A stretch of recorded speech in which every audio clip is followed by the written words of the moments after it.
Tariq bin Ziyad is also known as the conqueror of Spain and is recognized as one of the greatest Muslim commanders of all time. However, there is relatively little information about his origins or nationality. There are three varying accounts of his origins. He was a Persian from Hamdan. He belonged to the Sadif clan. He was Berber from Algeria.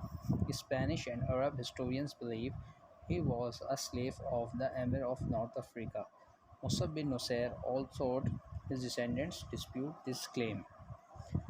Practically all information relating to Tariq is dated from 711 onwards, as this is the year that he launched his invention of Spain. In the year 711, an oppressed Christian chief went to the governor of North Africa, Musa ibn Nusayr, to ask for help to overthrow King Roderick. Musa responded by sending his finest general, Tariq bin Ziyad, with an army of around 10,000 troops. When Tariq landed in Gibraltar in May, he told his army to burn their boats. They obeyed without question, even though the enemy numbered 100,000. Tariq requested reinforcement and received an extra 7,000 men. Despite the numerical disadvantage, he won a brilliant victory at the Battle of Guadalete in July, where the Spanish king Roderick was killed. Tariq listened to the experienced general in his army and divided his troops into four divisions as they chased the defeated enemy to Toledo.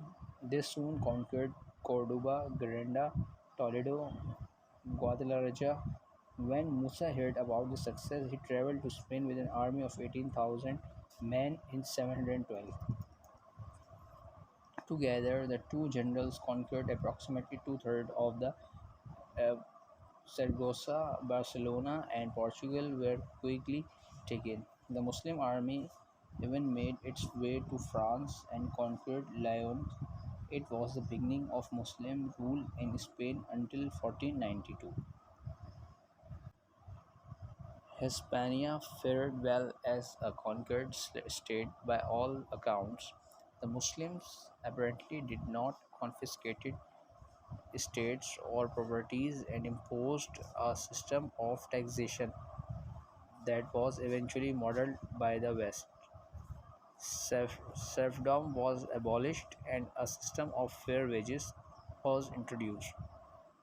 Spain ultimately became one of the most prosperous nations in Europe at the time, and by the 10th century, the capital Cordoba was one of the continent's richest cities with a population of over 1 million people.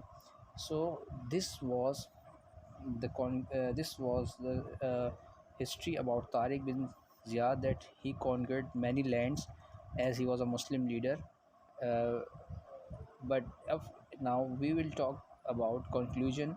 In conclusion, we will said that Tariq and Musa remained in Spain until Caliph al-Walid I ordered them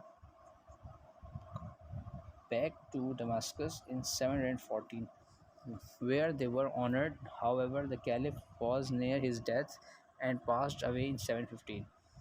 His successor Suleiman was less enamored by the two commanders, and both men were accused of misappropriations of funds. Little else is known about the rest of Tariq's life, only that he died in obscurity in Damascus in 720.